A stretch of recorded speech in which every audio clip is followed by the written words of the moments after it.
नमस्कार साथियों, मैं आपका भाई अंकित चौहान एक बार फिर स्वागत करता हूं अपने YouTube चैनल ग्रामीण हेल्प अंकित चौहान में। उम्मीद है साथियों आप सभी लोग अच्छे होंगे। दोस्तों, आज हम बात करेंगे RTI एक्ट 2005 पर। साथियों, RTI एक्ट 2005 में बना और जो सूचना आयुक्त है RTI अधिनियम बनने के बाद, सूचना आयुक्त का दोस्तों क्या कर्तव्य है। सूचना जो आयुक्त आज की तारीख में जो स्थिति सूचना आयोग की है वो किसी से छिपी नहीं है, आप सभी लोग जानते हैं।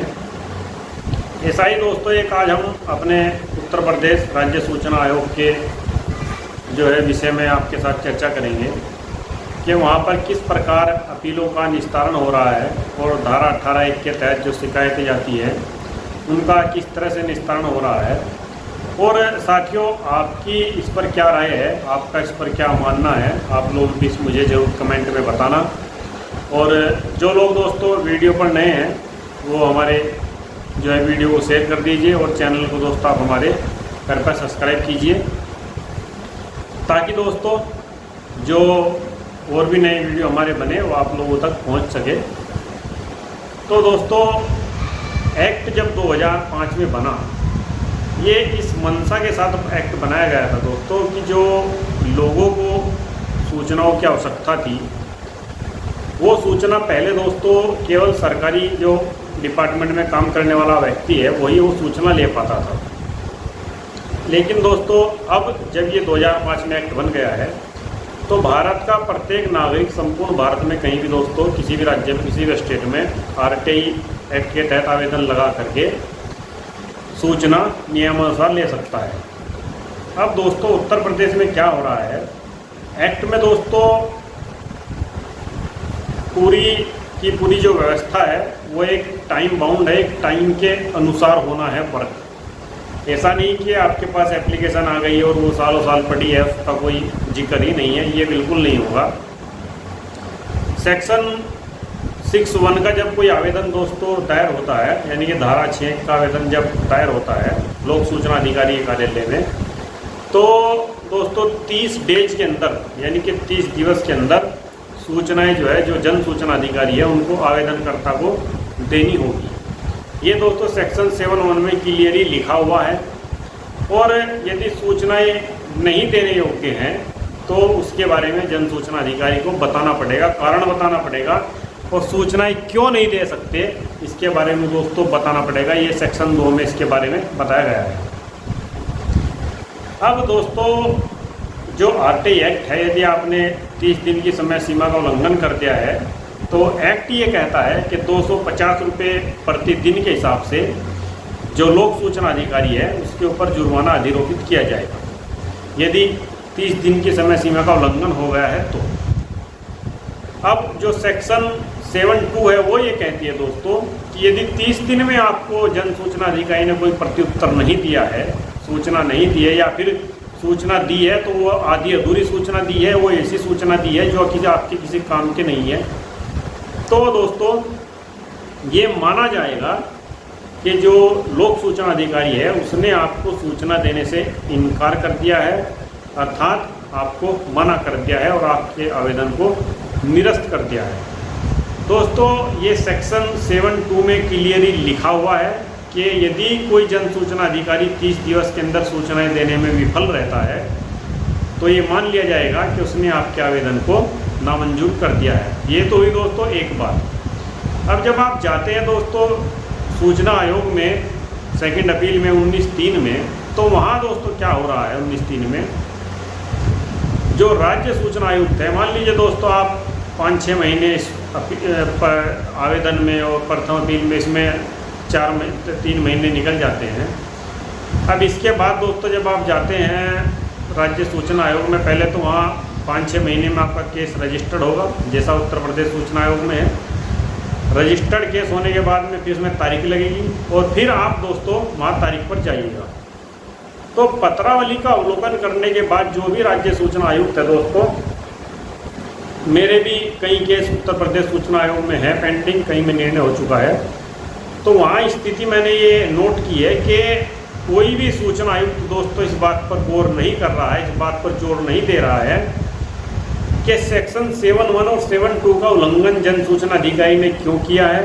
और प्रथम अपीलीय अधिकारी जिनकी ड्यूटी है दोस्तों, जिनको सेक्शन 19 ये बाउंड करती है कि उनको हर हाल में अपील का जो है निस्तारण 45 दिवस के अंदर करना ही करना है, ये उनकी जिम्मेदारी है। ये आरटीआई अधिनियम में क्लियरली दोस्तों लिखा हुआ है। तो उन प्रथम अपीलीय अधिकारियों को भी दोस्तों आयोग कोई नोटिस जारी नहीं करता, ना ही उनकी कोई जवाबदेही तय करता है। और जब मान लीजिए वहाँ मैंने ऐसा भी देखा है दोस्तों, मैंने खुद देखा है कि यदि 1 साल या 2 साल के बाद भी जन सूचना अधिकारी या फिर उनके कोई प्रतिनिधि जा करके राज्य सूचना आयोग लखनऊ में किसी भी आवेदनकर्ता को कोई सूचना उपलब्ध करा रहे हैं, तो आयोग इतने पर ही दोस्तों संतुष्ट हो जाएगा। अरे भाई आप संतुष्ट किस आधार पर हो रहे हैं।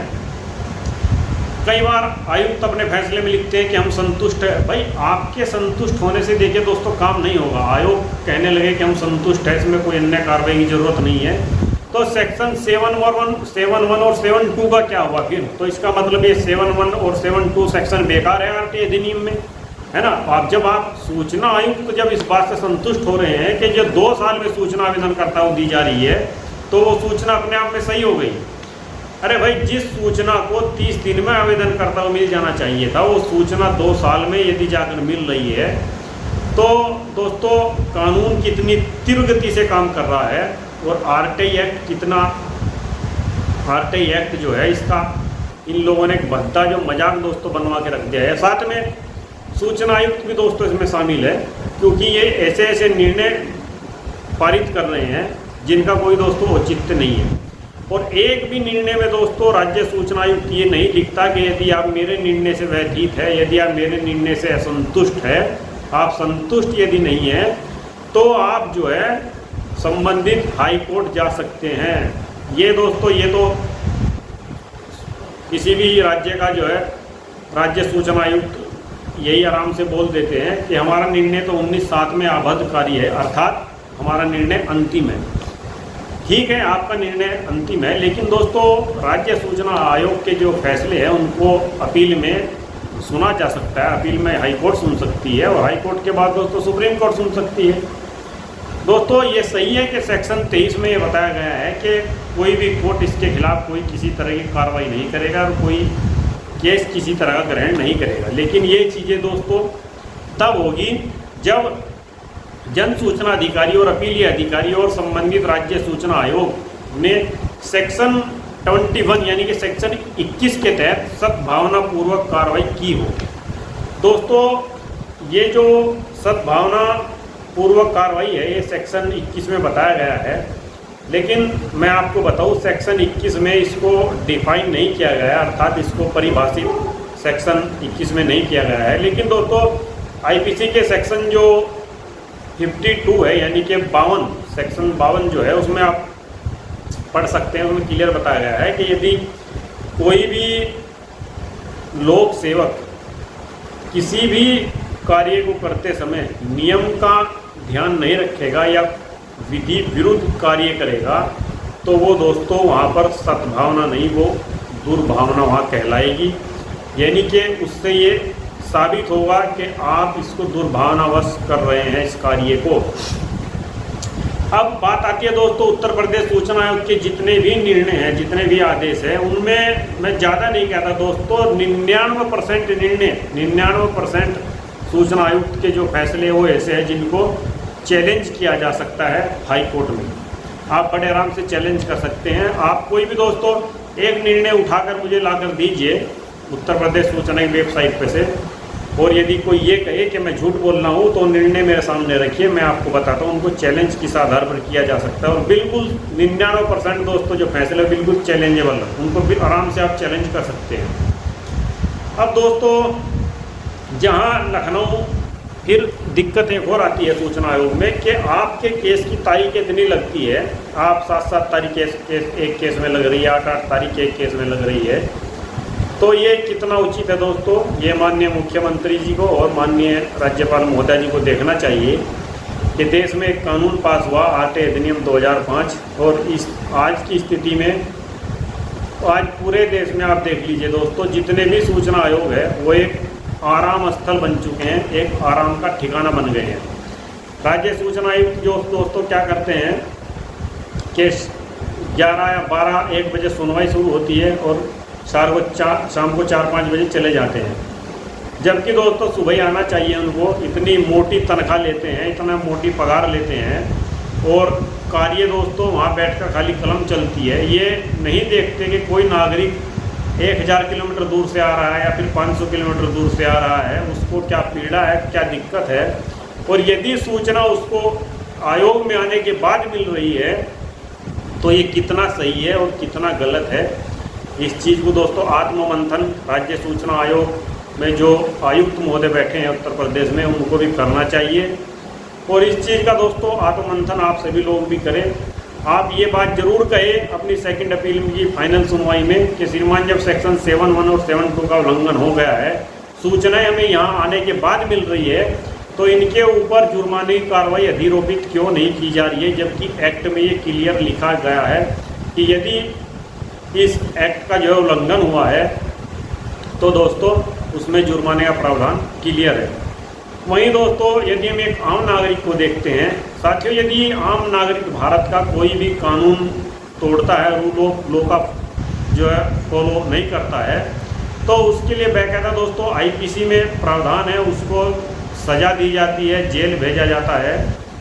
और दोस्तों वहीं जब हम देखते हैं जब एक लोक सेवक कोई गलती करता है या फिर इस तरह का अपराध करता है तो आयोग, हमने कई बार ये देखा है जन सूचना अधिकारी ने झूठी जानकारी दे दी तो आयोग इस बात को भी मान जाता है कि चलिए मानवीय भूल है। तो मानवीय भूल दोस्तों केवल लोक सेवक से ही नहीं होती है, थोड़ा जनता पर भी ध्यान देनी चाहिए। तो दोस्तों उत्तर प्रदेश सूचना आयोग में तो चर्चा तो काफ़ी लंबी है, लेकिन वीडियो काफ़ी लंबा हो जाएगा, फिर किसी दिन चर्चा करेंगे दोस्तों। और जो लोग भी उत्तर प्रदेश सूचना आयोग में ज़्यादा से ज़्यादा RTI का उपयोग कर रहे हैं वो लोग खुद इस चीज़ से पीड़ित है, जानते भी है। जो लोग वीडियो देख रहे होंगे तो इस चीज़ को जान भी रहे होंगे कि मैं कितना सही और कितना गलत बोल रहा हूँ। तो खैर दोस्तों, लोकतंत्र में जनता मालिक है, निर्णय आप सभी लोगों को करना है, मालिक आप सभी लोग हैं। तो सादर नमस्कार साथियों।